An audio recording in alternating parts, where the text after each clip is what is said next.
Today is March 26, 2019.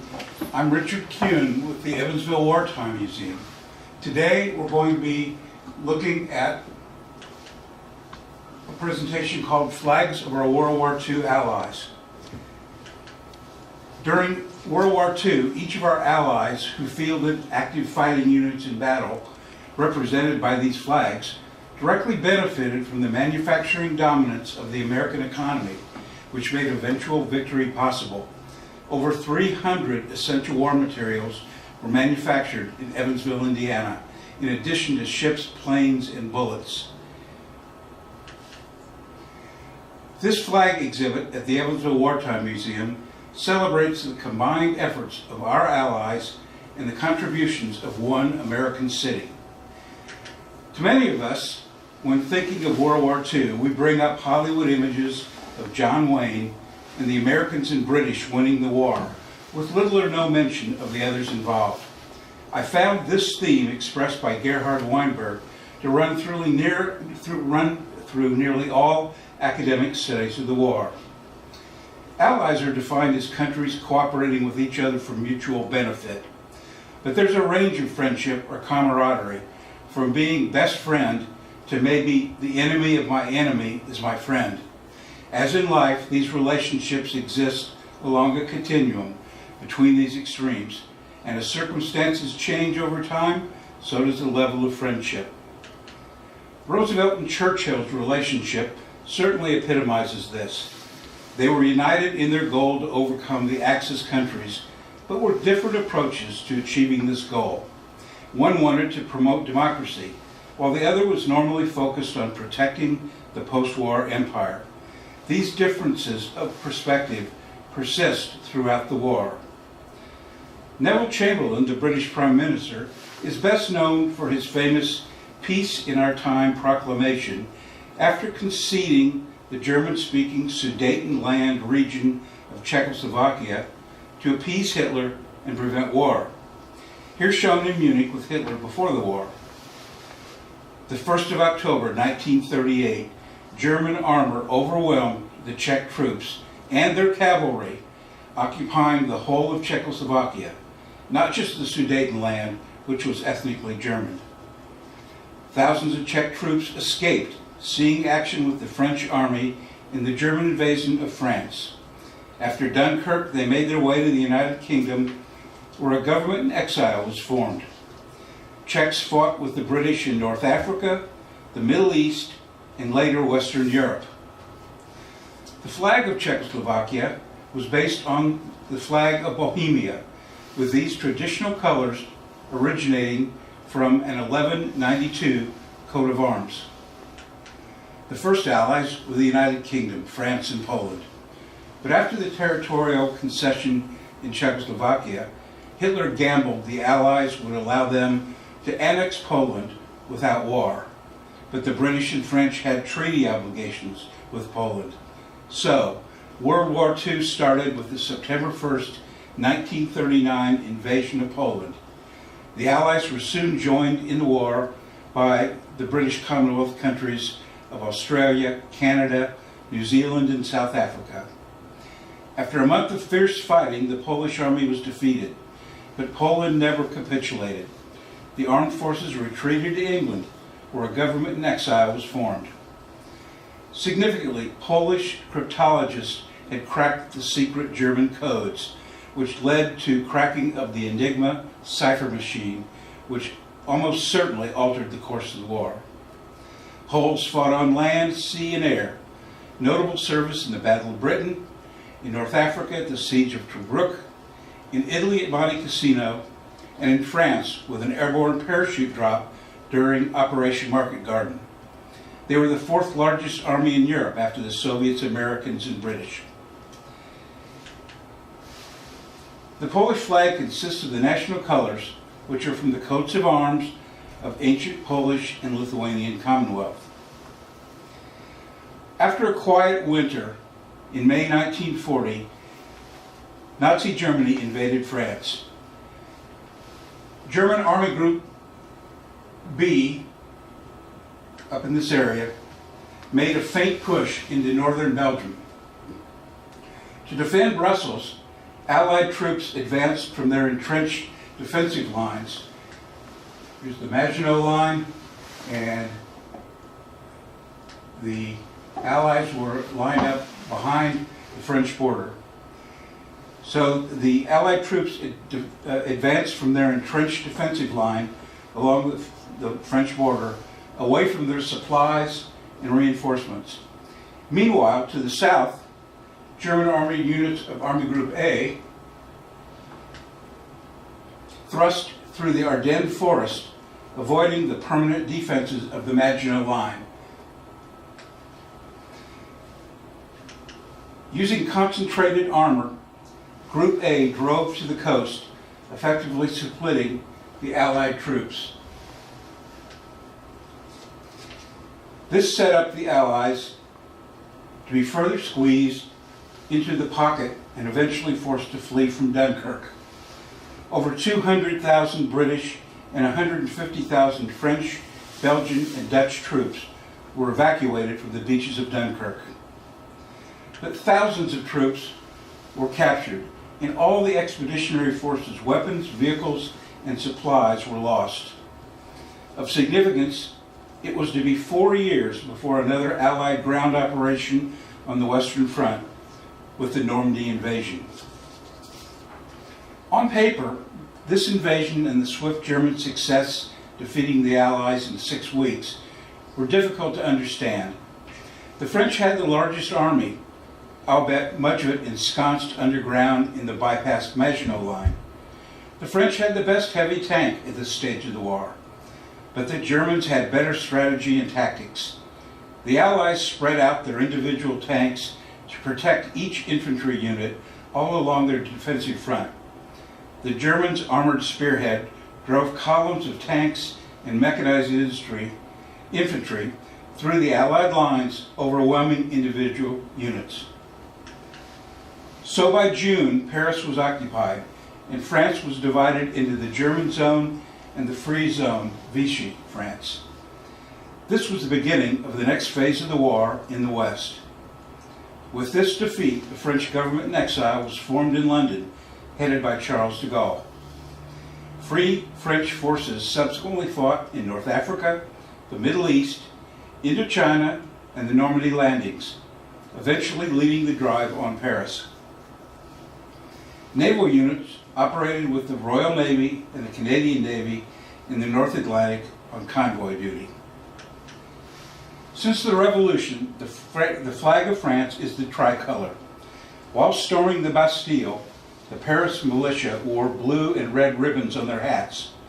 The Marquis de Lafayette added the ancient French color white to the ribbons to create the French tricolor. During World War II, the Cross of Lorraine was added to their flag as a symbol of Free France and as an answer to the Nazi swastika. Our own Free French flag was handcrafted by an L.L. Bean seamstress in Maine named Lorraine, who happens to be a girlfriend of our own volunteer, Zane.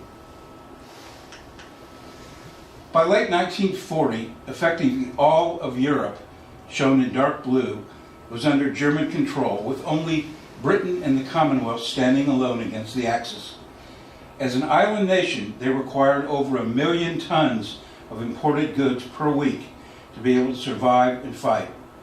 British and Canadian naval and air units protected the convoys, carrying war supplies from North America going to Britain.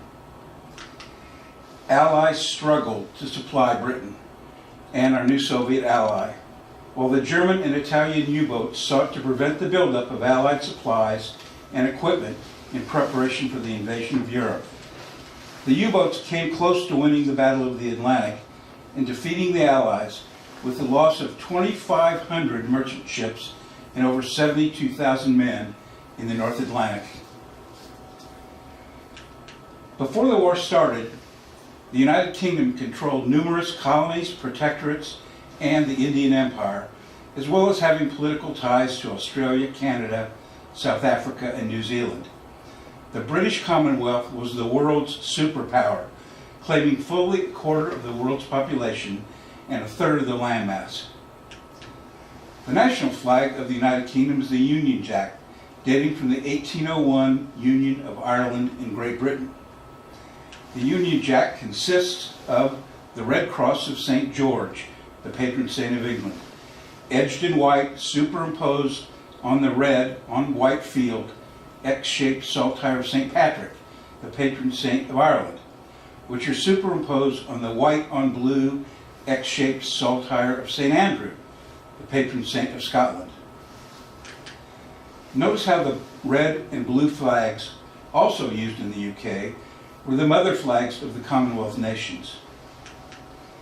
This poster was popular throughout the Commonwealth and shows a West African soldier in slouch hat, a British soldier in pith helmet, an Indian soldier wearing a turban, an airman of the Royal Canadian Air Force in blue uniform, a New Zealand soldier in lemon squeezer slouch hat, an Australian soldier in slouch hat, and a sailor of the Royal Navy in dark blue naval uniform. A copy of this popular poster from the Imperial War Museum in London is hanging under the flags displayed at the Evansville Wartime Museum. After Dunkirk, the UK fought a truly worldwide war, with Army, Air Force, and Naval forces engaged in the Battle of Britain, North Africa, the Atlantic, the Mediterranean, Italy, Northwest Europe, and throughout the Pacific Theater, in Singapore, the Philippines, India, Burma, and Hong Kong.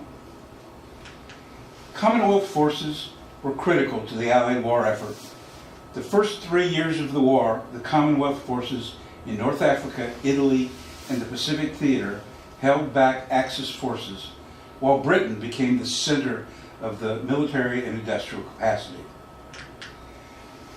Most would say Canada qualifies as one of our best friends, with whom we shared our mother country responsibilities. The Canadian flag is a British red ensign with the Union flag in the canton, adorned with the shield of the coat of arms of Canada. The shield displays the royal arms of England, Ireland, Scotland, and France, with maple leaves representing Canada. This flag was the local favorite, but as with all of the United Kingdom's dominions, Canada's official flag until 1946 was the British Union Jack. We've discussed the Royal Canadian Navy's critical role in protecting Allied merchant shipping. Their army was at Dunkirk. They invaded Sicily and fought in the long Italian campaign, incurring 25,000 casualties. Landing on Juno Beach in Normandy, they penetrated further into France than either British or American troops. This map shows Belgium in dark gray after Operation Market Garden, where the Allies drove to the Rhine River, the border of Germany, Eindhoven, Nijmegen, Arnhem.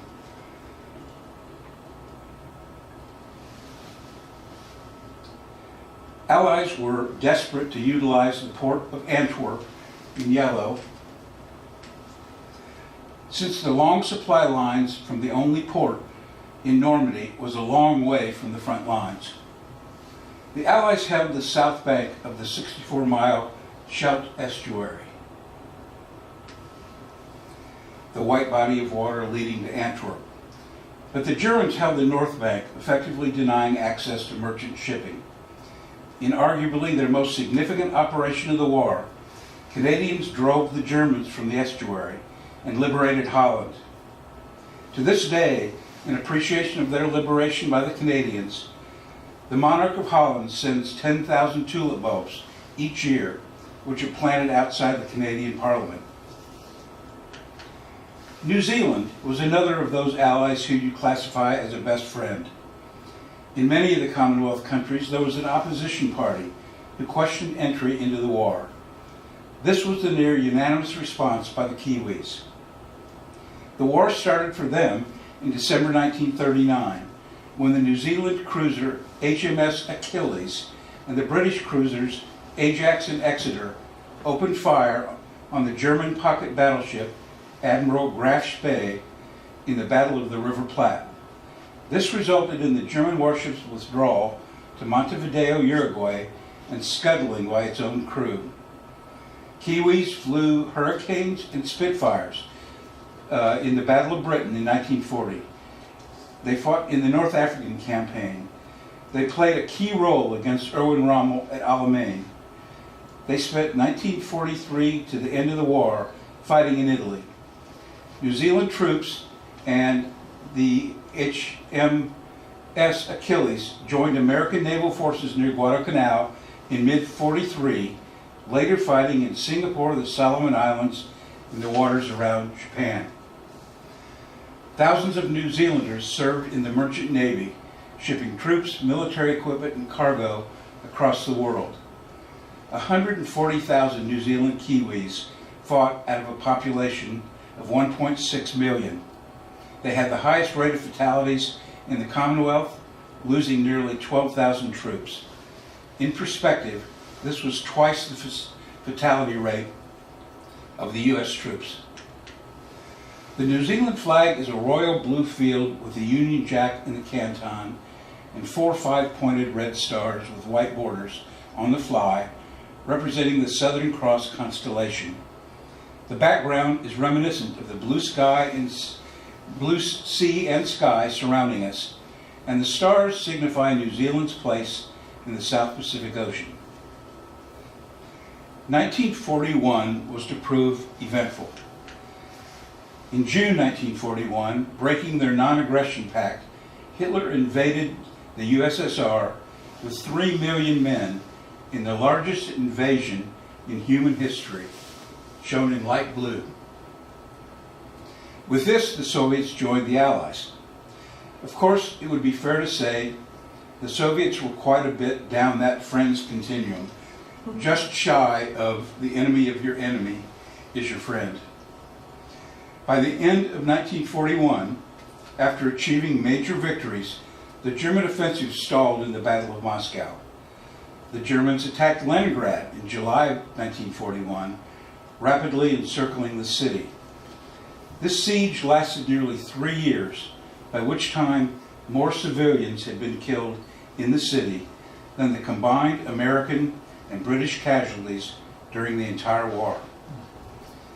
This German defeat allowed the Soviets to take the offensive for the rest of the war.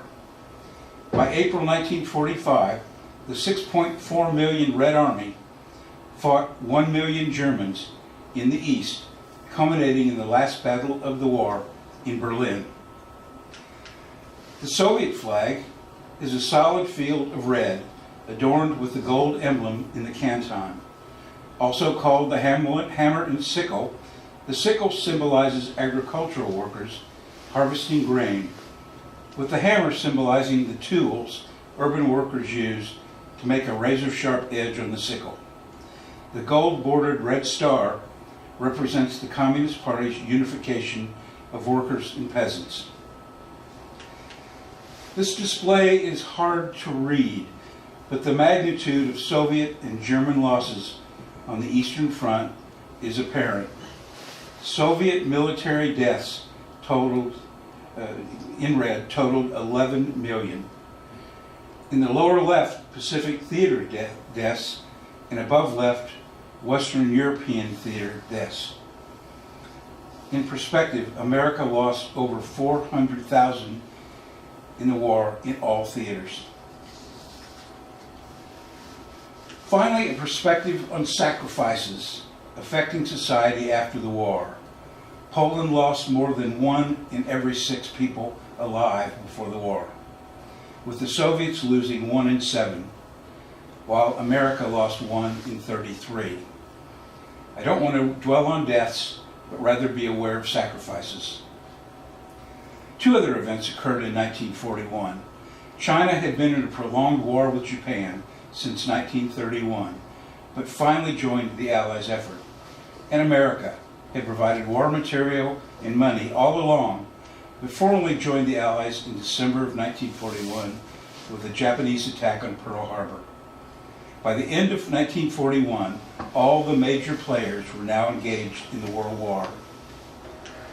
Less than a month after Pearl Harbor, 26 Allied governments signed the Declaration of the United Nations, where they pledged to use all their resources to defeat the Axis powers and not to negotiate a separate peace. This became the basis of the post-war United Nations Charter.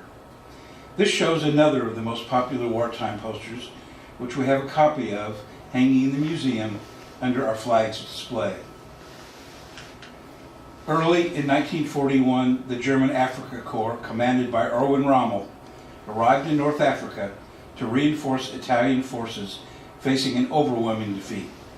A series of battles ensued for control of Italian Libya and British Egypt, culminating in the Second Battle of El Alamein, where Commonwealth forces under General Bernard Montgomery soundly defeated the Africa Corps. As mentioned before, the Allied effort in North Africa was dominated for nearly 2 years by Commonwealth forces and exiles from German-occupied Europe. By late 1942, American forces were involved in a limited way in the fight, which culminated in mid-1943 with the German and Italian surrender. South Africa contributed troops, airmen, and material for the North African Desert War and the Italian campaign. Following the major role in the defeat of Mussolini's forces in East Africa and in the Battle of El Alamein, 2 complete infantry brigades were captured at Tobruk, a bitter blow. However, their air force dropped the first and last bombs in the African campaign.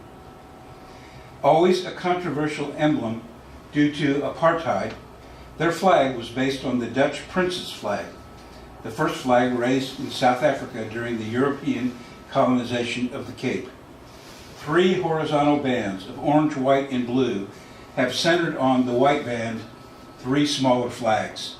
The Union Jack to the left, the vertical version of the Orange Free State in the center, and the flag of the South African Republic to the right. These territories had been annexed by Britain in 1902 after the Boer War. On the Western Front, Australian expeditionary forces fighting in North Africa had early successes against the Italians, but suffered heavy losses in the Allied attempt to keep the Germans out of Greece. Aussies fought at Tobruk and the First and Second Battles of El Alamein.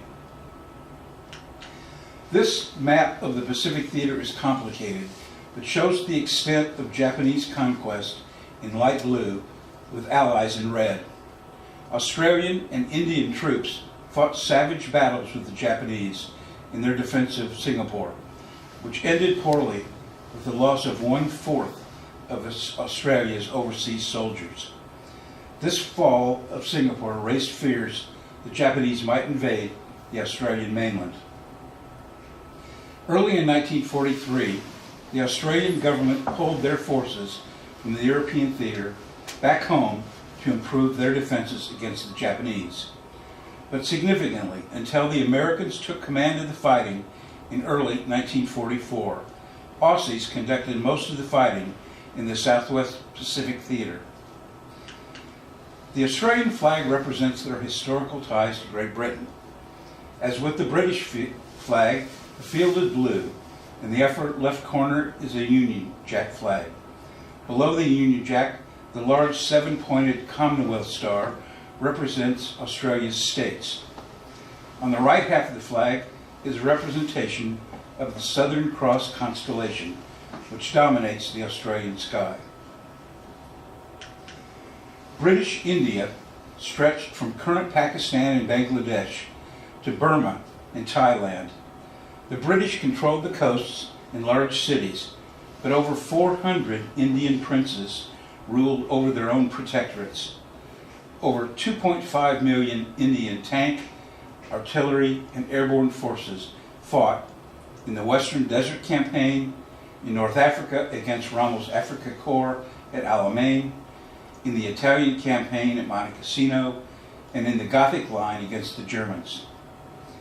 India's strategic location in the Indian Ocean, significant financial contributions by the princes, massive armaments production, and the third largest Allied force in the war, decisively halted Japan's progress in the Southeast Asian theater. Troops defended India against the Japanese, fought in Burma, and aided in the liberation of Singapore and Hong Kong. India provided the base for U.S. operations fighting in the China-Burma theater. These contributions led British Field Marshal Montgomery to assert the British couldn't have come through the war if they hadn't had the Indian Army.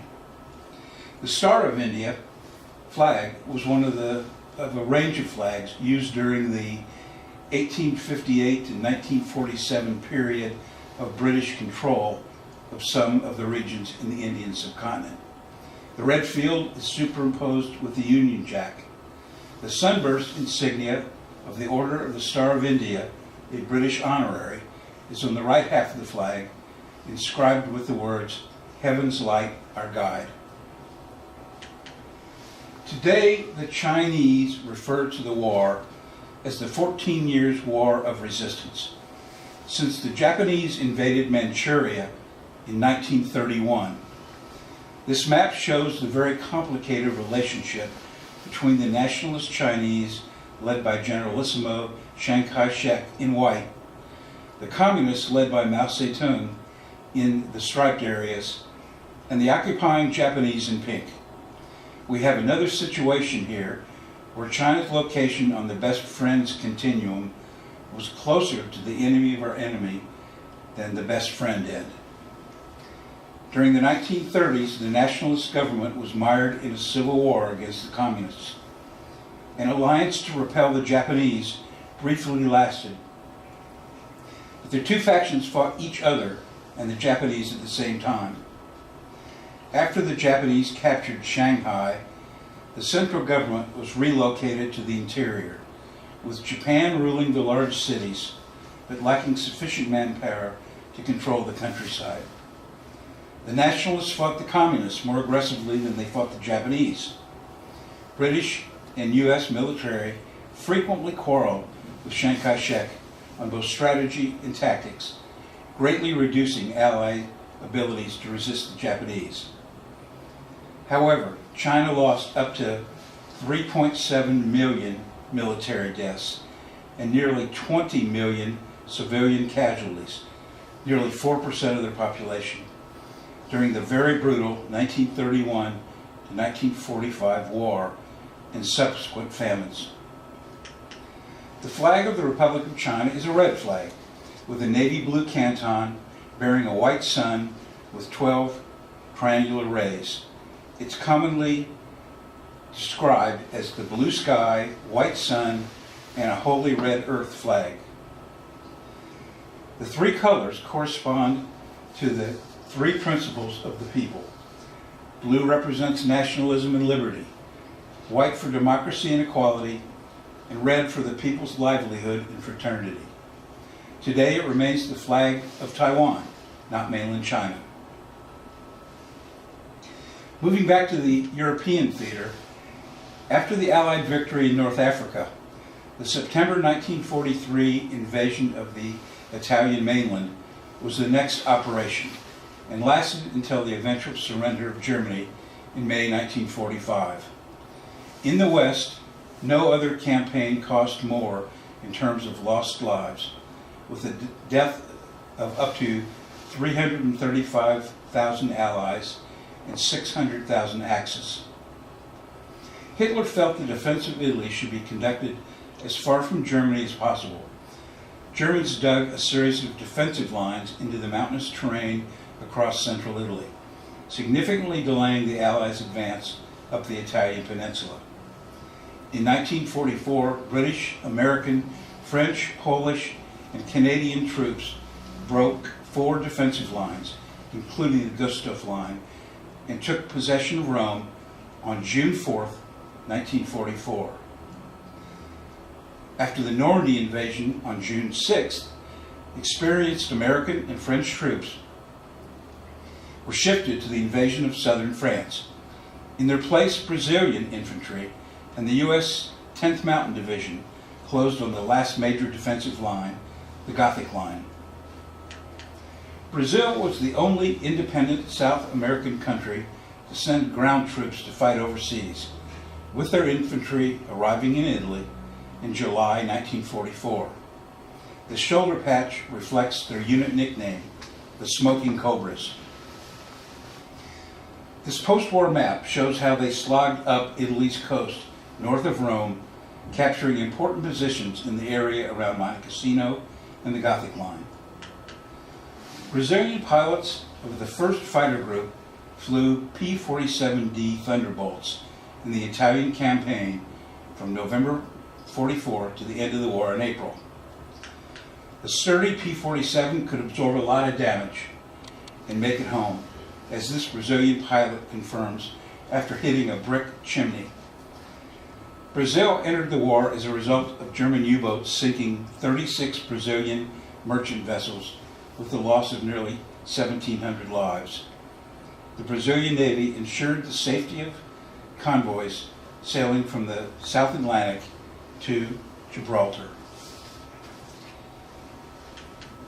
The flag of Brazil is a blue disc depicting the Southern Cross constellation and the starry sky over the city of Rio de Janeiro, spanned by a curved band inscribed with the national motto, Order and Progress. Each 5-pointed star corresponds to a Brazilian state. The green field represents the first Portuguese emperor of Brazil, with the yellow rhombus representing his wife, the Habsburg Empress.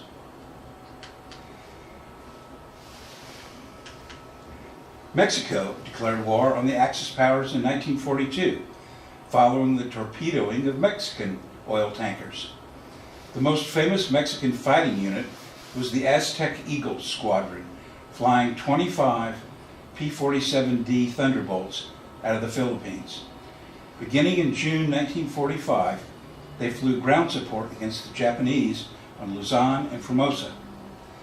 Of course, thousands of Mexicans fought for the Allied cause wearing an American uniform, and many worked in the U.S. in support of the war effort. The flag of Mexico is a vertical tricolor of green, white, and red, with the national coat of arms charged in the center of the white stripe. The Mexican coat of arms is based on the symbol of the center of the Aztec Empire. It features an eagle holding a serpent in its talon, perched on a prickly pear cactus situated on a rock rising above a lake. Aztec legend told them to build a city where they spotted an eagle on a cactus eating a serpent. This is current Mexico City.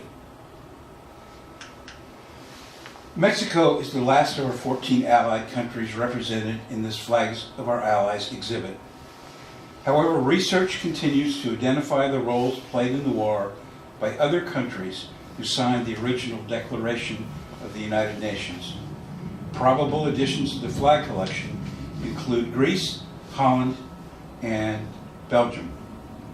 Please visit the Evansville Wartime Museum to view this comprehensive exhibit of the flags of our World War II allies. Thank you.